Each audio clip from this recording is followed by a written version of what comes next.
So by the time saya record dan publish video ni, sepatutnya hari esok adalah pilihan raya umum yang ke-15 lah untuk tarikh 19 November 2022, jatuh pada hari Sabtu lah kan. Saja-saja nak santai mood pilihan raya tu semua kan. Kalau you guys nak tanya saya, Cikgu Luan nampak macam kalau kat Facebook memang saya agak rajin lah when it comes to nak share berita politik, troll politik pun kan. So saya just nak share macam mana saya berminat dalam dunia politik. Bukanlah saya terlibat secara langsung dalam politik, bukan. Tapi saya memang minat lah when it comes to nak ambil tahu parti UMNO buat apa, PKR buat apa, Bersatu buat apa, DAP tu buat apa. Dan memang saya memang minat lah. So kalau macam you guys dah orang kata apa, memang minat gila lah tengok Liverpool versus Manchester United versus City, macam itu juga macam mana saya minat politik lah. Saya bincang A, bincang B, tahun 2008 apa yang berlaku, PRU 14 apa yang berlaku dan sebagainya. Dia adalah disebabkan first kita kena tengok dari segi sejarah saya lah, for sure lah. Okay, sejarah saya sebenarnya, saya ni dah ditarbiah. Dah ditarbiah gitu. Okey, oleh mak ayah saya ataupun umi abah saya lah. Saya panggil umi abah lah. Arwah abah saya ni memang bukanlah sentiasa bawa, tapi dia sentiasa play video-video daripada ceramah PAS. Sebab saya dan juga family adalah orang Kelantan. Tapi tak semestinya orang Kelantan orang PAS, tak semestinya. Dia ada juga orang UMNO waktu tu lah. Way back in 1990-an, 2000-an macam tu lah. Tapi saya ingat lah, tak silap saya, arwah abah saya bawa ke Kelantan untuk pergi ceramah ke PAS lah. Saya tak ingat siapa yang bercakap ketika itu, tapi malam-malam lah, ni memang lewat malam lah, pukul 11, pukul 12 macam tu. Dibawa semua, adik-adik saya ada 4, termasuk saya 4 kan. Semua tengah tidur, dengar ceramah berdegar-degar. Ni politik UMNO. Jangan sokong politik UMNO, tak elok. Mari kita sokong parti Islam. Sebenarnya itulah. Waktu tu saya umur 4 tahun ke 5 tahun macam tu.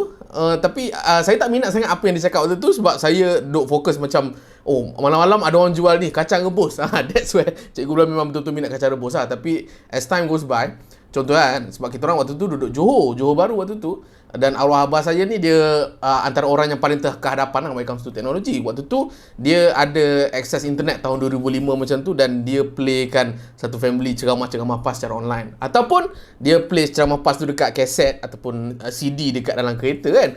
So as time goes by, bila saya dengar ceramah-ceramah PAS, ustaz-ustaz PAS banyak cerita bla bla bla bla bla bla, saya jadi berminat untuk tahu what's going on. Sebab apa yang ustaz-ustaz PAS tu cerita seolah-olah macam negara ni hancur kan. Waktu tu tak silap saya bawa pemerintahan Tun Dr. Mahathir lah, tak silap saya. Cakap Tun Dr. Mahathir Maha Fir'aun lah, Tun Dr. Mahathir inilah, itulah, inilah sebagainya kan. Waktu tu tak silap kes pembicaraan Anwar masih lagi dijalankan, ataupun dah dijatuhkan hukuman lah. Tak silap saya Datuk Seri Anwar Ibrahim dah masuk jail lah sekitar tahun 2000, 2001, 2002 tu kan. Dan tak tahu, bila dah makin membesar, bila saya tengok peredaran masa tu, saya dapati daripada 4 adik-beradik saya yang betul-betul meresap dalam hati when it comes to politik kan, minat politik tu hanyalah saya lah. Adik-beradik saya yang lain tak berapa nak minat sangat lah, senang cakap. So, nampak tak? So that's where Cikgu Luan terdedah dengan politik menerusi wadah. Wadah PAS tu. Tapi as time goes by, sejak daripada tahun 2008 kot saya tengok bila pembangkang menang besar lah ketika tu dalam sejarah kita. Tak silap saya berapa negeri yang Pakatan Rakyat ketika tu menang, saya tak pernah ingat. Tapi memang banyak lah, sampai like first time lah UMNO macam like gelabah anjing lah tengok that particular result. So itu kot saya rasa macam like dia bukan turning point, tapi dia macam benda yang menyebabkan saya lock dalam politik. Sebab saya boleh tengok ramai-ramai kawan-kawan saya yang sokong UMNO, manakala saya pun rakyat Johor waktu tu, ramai gila sokong UMNO waktu tu. Tapi waktu tu satu family saya sokong PAS, dan alhamdulillah waktu tu banyak yang at least boleh menang lah. Nak kata berubah mungkin tak sangat, tapi banyak yang kita rasa macam boleh pembangkang menang, PAS menang, PKR menang, DAP menang, boleh tapi waktu tu boleh lah, kita boleh nampak lah hasil. So maksudnya saya rasa macam tak membazir masa lah follow politik. Sedangkan ramai yang cakap follow politik ni buang masa, tak ada benda, dia takkan ubah pun. Kau cakap lah apa-apa pasal government kan, tapi dia orang takkan ubah. Tapi PRU tahun 2008 tu yang menyebabkan ini macam this is my I would say this is my shit lah orang kata kan. Yelah, sebab finally hobi saya ada hasil lah macam tu lah. Dia macam politik ni salah. Memang macam saya cakap, politik ni is my hobby lah in a way, in a weird way. Okay. until lah kemenangan besar pembangkang ketika tu lah, parti-parti yang dah biasa membangkang ni kan, dengan gabungan Tun Dr. Mahathir tu semua pada tahun 2018, and then you guys pun tahu apalah yang berlaku ya. Kemudian 2020 berlaku pengkhianatan lah, so called langkah Sheraton dan sebagainya lah kan. Cerita-cerita politik saya ni, dia I would say kita nak tengok daripada segi sejarah. Sejarah itu yang membentukkan macam mana tercetus hobi kita terhadap sesuatu benda, anyway. So that's, I think dalam politik ni apa yang saya suka is actually, macam mana cakap, dia dalam politik ni orang kata apa, dia tak ada benda yang betul sangat, dia tak ada benda yang betul-betul salah sangat. So dia macam, dia sebenarnya seni lah as time goes by. Bila saya dah berbelas-belas tahun follow up politik, tiba-tiba PAS keluar daripada Pakatan Rakyat, so dia muncul Pakatan Harapan. Kemudian ada bila berlaku langkah Sheraton, ada Batik Bersatu, lain pula dengan Pejuang, Muda pun lain pula.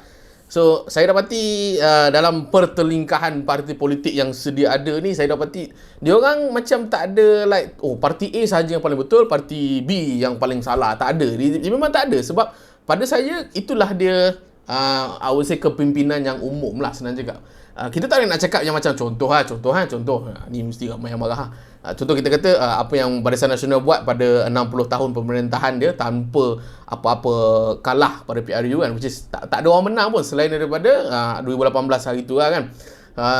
Apa yang mereka buat tu 100% salah. Tak boleh lah, walaupun suara-suara pembangkang waktu tu kata, oh apa Barisan Nasional buat tu salah lah, pumpang pimpang kan. Tapi I think dalam masa 60 bulan bahkan 60 tahun itu ada jasa dia, ada orang kata apa, direction yang Tun Dr. Mahathir cuba buat, Pak Lah cuba buat, Datuk Seri Najib cuba buat. Ada direction dia, tapi pada saya dia macam ada hit or miss lah, senang cakap. Tapi saya rasa macam like on the long run okey lah. Itu pun kalau saya sebut okey, nanti ramai yang marah kan.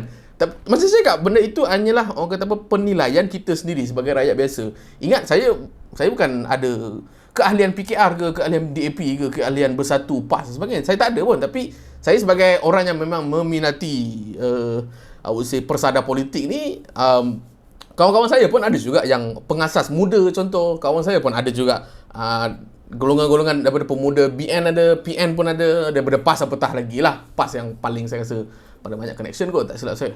I think itu yang bestnya. Dia macam setiap kali jumpa dengan orang kan, contoh kan, dulu saya dibesarkan kat Johor Bahru. Saya ingat lagi waktu saya kecil dulu, yalah waktu tu memang kubu kuat UMNO lah waktu tu. Korang pun dah tahu UMNO ni dia punya leader dia asas kat Johor, saya tak silap saya. So memang like zaman 2000, awal 2000 macam tu, kita baru umur like saya dah jam 4 ke dah jam 5 macam tu, tapi dah dengar kawan-kawan saya gosip, kau jangan undi PAS. PAS tu pasti ajaran sesat. Kalau ayah saya cakap, kalau ngundi PAS nanti boleh masuk neraka. Terbalik pula. Orang PAS cakap, kalau ngundi UMNO masuk neraka belaka. Gitu. Dia macam what? Dia macam contradict to each other tau. So macam bercakaran to each other tu semua kan. Tapi until sejak daripada tahun 2008, 2010, 2011, 2012, saya pun waktu tu dah pindah ke Selangor. Bila saya pindah je daripada Johor ke Selangor, yalah sebab waktu tu Selangor kubu kuat pembangkang lah waktu tu kan, yang terdiri daripada PKR, DAP dengan PAS waktu tu kan. Saya dapati macam saya dah tak biasa tau. Orang kata apa, bila kita berbuat something kan yang bukan UMNO based ataupun PKR based, maksudnya kita boleh like orang kata apa, orang kata apa, berselisih faham kan. Kalau berselisih faham saya waktu saya kat Johor tahun 2000, awal 2000, memang waktu tu memang boleh putus sahabat lah. Memang like kawan saya tak nak kawan dengan saya pun tak nak kawan dengan dia kan. Tapi bila pasca PRU tahun 2008 tu, bila pembangkang menang besar juga dan saya pun pindah ke Selangor, saya dapati bila saya berbual dengan kawan saya, dia dah macam orang kata apa, neutralize dan lagi aman damai nak dibandingkan dengan dulu. Saya rasa itu pun salah satu faktor I would say kematangan to each other lah, sejak daripada zaman internet kita ni boleh dicapai. Dulu internet tak boleh nak capai, kalau kena ada internet pun kena pergi CC tu dan sebagainya. Tapi bila smartphone tu dah sampai ke kita dapatlah sikit information yang sama ada betul ataupun salah tu senang lagi dinilai. Berbanding dengan sebelum ni kan, kita I would say dapat information kita daripada newspaper contoh, which is newspaper itu adalah info yang dah finalize semalam tapi dia pergi publish hari esoknya, which is agak lambat lah. Tapi kalau dunia media sosial, langkah Sheraton baru berlaku 5 minit kita dah dapat dah dekat Twitter. So benda tu dia mendidik, I would say kita sebagai netizen biasa terhadap penilaian politik. So video ni pun dah panjang, saya pun tak nak panjangkan lagi, okay? In a way, saya rasa topik politik sekarang kita boleh bincang secara open, terbuka, tak ada isu. Kalau kau ingat zaman dulu, kalau kita open sikit, cikgu marah. Kalau cikgu dengan cikgu sendiri bincang politik pun kena ada tindakan yang tertentu oleh pihak autoriti tertinggi, kena ban lah, kena pulau dan sebagainya kan. Tapi zaman sekarang, Alhamdulillah, tak kisahlah banyak-banyak parti yang muncul sekarang ni, tak kat mana pun kan. But still, saya dapati rakyat semakin matang lah dalam menilai sesebuah politik. Walaupun sekarang ni parti-parti politik itu tidak stable. Saya faham lah, maksudnya dulu Barisan Nasional boleh dapat solid, like 90% dia conquer parlimen kan. Tapi sekarang ni macam, yalah, UMNO pun dah melahirkan Bersatu pula lahirkan Berjuang. Jadi macam bercelaru, saya faham. Tapi I think saya rasa sejak daripada Pakatan Harapan menang kot tahun 2018, mereka apa yang mereka buat adalah mereka bebaskan media, so that even kalau kau ingat TV3 dulu kan memang dimiliki oleh UMNO lah, bukanlah dimiliki, dikonquer oleh UMNO, parti yang memerintah waktu tu. Dan mana ada parti-parti PAS tak boleh masuk pun TV pun. So macam tapi sejak pada Pakatan Harapan naik, so mereka bebaskan media. TV3 tu siapa-siapa nak masuk pun boleh. Pembangkang ke PAS ke UMNO, PKR, semua boleh. Sejak daripada tu saya dapati orang makin like openly terbuka terhadap apa yang mereka rasa terhadap politik. Dan memandangkan sekarang kerajaan pun tak berapa nak stable, so mereka memang mengharap-harapkan feedback daripada korang. Kalau diorang buat hal sikit, korang boleh kritik. Kalau mereka buat hal sikit, diorang boleh kritik. Dan diorang pun boleh bertindak sebab mereka tak cukup kuasa yang sangat-sangat kukuh.